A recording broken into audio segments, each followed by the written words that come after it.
to our youth.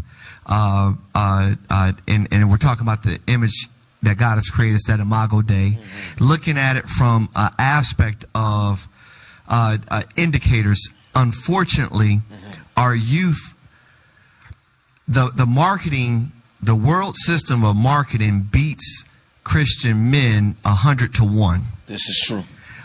So the images that they identify with manhood have been so warped and or limited to just one aspect.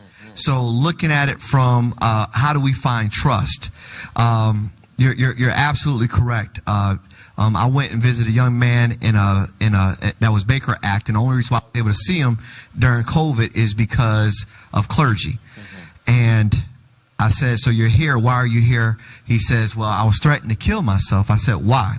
"Because my grandmother kept asking me questions, and I figured if I threatened to kill myself, she'll leave me alone." Wow. This is a black male, 15 years old. So what does she do? She dials 911. What do? They show up. They're ready to go. She said, "Hold up. He's not trying to kill me. He's trying to kill himself." So now she has to de-escalate the police because she can't de-escalate the man. I'm sorry, the boy. I get it. But the more the story is, when I get there, I said, "Well, at least you're here now and you're getting the services that you need, right?" No. Wow. Nobody asks me how I'm feeling. Nobody asks me how I'm doing. And all they do is lock me up. Wow. Our youth can only perform to the level that they've been prepared.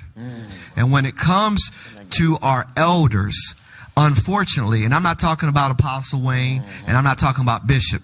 What I'm saying is that there is no true succession planning when it comes to the body of Christ. And when we have no succession planning, that's when we have all this dysfunction because people don't know their roles. The African proverb says, "I am because we are." There has to be a sense of community. There has to be a sense of self-determination. And just looking at it from those areas, unfortunately, we have people who have, like, for example, I love Bishop T.D. Jakes. But the likelihood of him actually being my pastor, he'll never be my pastor.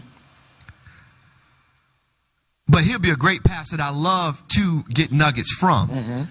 And we have taken the commercialism of mentoring, but Jesus did not spend a couple weekends with the disciples. That's good. That's powerful. You understand what I'm saying? Yeah. Malcolm Gladwell wrote a book called The Outliers, and he has this thing called the 10,000 hour rule.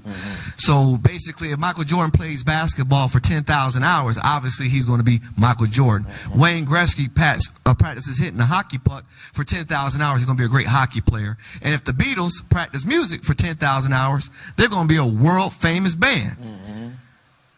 Jesus spent over 10,000 hours with those 12 disciples. That's why they were able to do a greater work, because he wasn't just seeing them on the weekend. Yes. Woo. Man, that's heavy.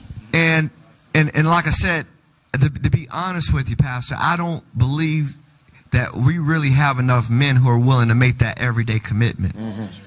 And I don't believe we got enough men that's willing to make the only place that, especially when you start talking about black youth and black men, the only place that's making a constant commitment to them 7 days a week is the penitentiary. They're the only people that say, "Listen, you don't have to fill out no resume. You don't need no job references. We're not concerned about where you come from, your reading level, or your skill sets. But we got a place for you, and you can stay here 7 days a week." Ooh, wow, wow. Wow, wow, wow, wow, wow. And we use taxpayer dollars to incarcerate some of our greatest potential. And I believe that if we had some type of... Wait a minute. Hold up. That's so good. I got to come back to that. That we are using taxpayers' money to incarcerate some of our greatest potential. Oh,